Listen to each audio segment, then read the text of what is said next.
کبھی اپنے سوچا ہے کہ ہر سال ربیع الاول آتا ہے اور دنیا کے کئی ملکوں میں مسلمان نبی کریم کی ولادت کی یاد میں میلاد مناتے ہیں، لیکن یہ روایت آخر شروع کب ہوئی؟ کیا رسول اللہ کے زمانے میں میلاد منایا جاتا تھا؟ کیا صحابہ کرام رضی اللہ عنہم نے کبھی میلاد کی محفل منعقد کی؟ اور اگر نہیں تو پھر یہ روایت تاریخ میں پہلی مرتبہ کہاں نظر آتی ہے؟ کس دور میں سامنے آئی اور کس نے اسے عام کیا؟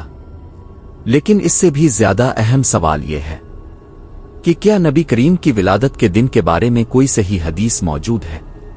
اور اگر ہے تو وہ حدیث ہمیں اصل میں کیا بتاتی ہے؟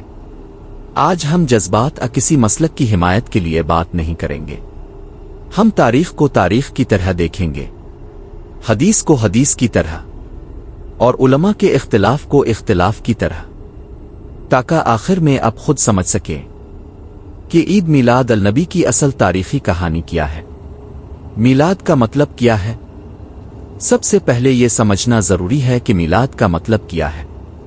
عربی زبان میں میلاد کا تعلق ولادت سے ہے، اور میلاد النبی سے مراد رسول اللہ محمد کی ولادت کی یاد ہے۔ آج مختلف مسلمان معاشروں میں اس موقع کو مختلف طریقوں سے منایا جاتا ہے۔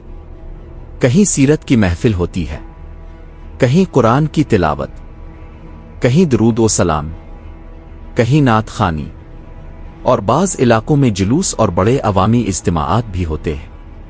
لیکن یہ بات شروع ہی میں سمجھ لیں کہ آج کی یہ ویڈیو صرف یہ نہیں بتائے گی کہ لوگ میلاد کیسے مناتے ہیں، ہم اس سے کہیں پیچھے جائیں گے، تاریخ کے ان ادوار تک جہاں ہمیں میلاد کی ابتدائی تاریخی شکلوں کے بارے میں معلومات ملتی ہے۔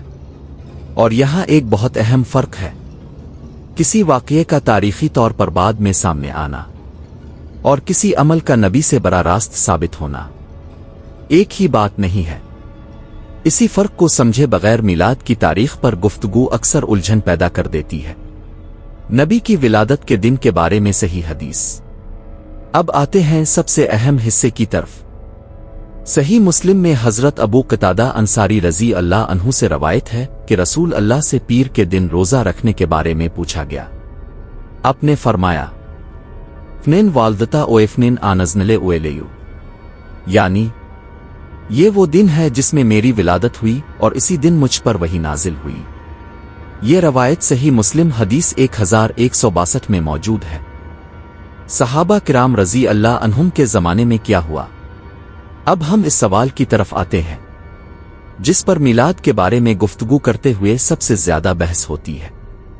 کیا صحابہ کرام رضی اللہ عنہم نے نبی کریم کی ولادت کی سالانہ تقریب منائی؟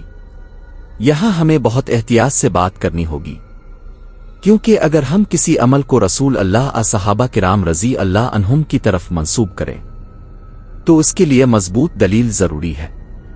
دستیاب تاریخی مواد میں ایسی کوئی صحیح حدیث سامنے نہیں آتی جو یہ ثابت کرے کہ صحابہ کرام رضی اللہ عنہم ہر سال نبی کی ولادت کے دن ایک باقاعدہ میلاد کی تقریب منعقد کرتے تھے۔ اسی طرح تابعین اور تب تابعین کے دور کے بارے میں بھی ہمیں ایسی واضح اور متفق علیہ روایت نہیں ملتی جس سے آج کی طرح سالانہ میلاد کی تقریب ثابت ہو۔ اور یہی وہ مقام ہے جہاں تاریخ اور عقیدت کو الگ الگ سمجھنا ضروری ہے۔ نبی کریم سے محبت، آپ کی سیرت پڑھنا، آپ پر درود بھیجنا اور آپ کی ولادت کا ذکر کرنا، یہ اپنی جگہ اہم چیزیں ہیں، لیکن سالانہ جشن مخصوص تقریب کی تاریخی روایت ایک الگ سوال ہے۔ پھر میلاد کی باقاعدہ تقریب کب نظر آتی ہے؟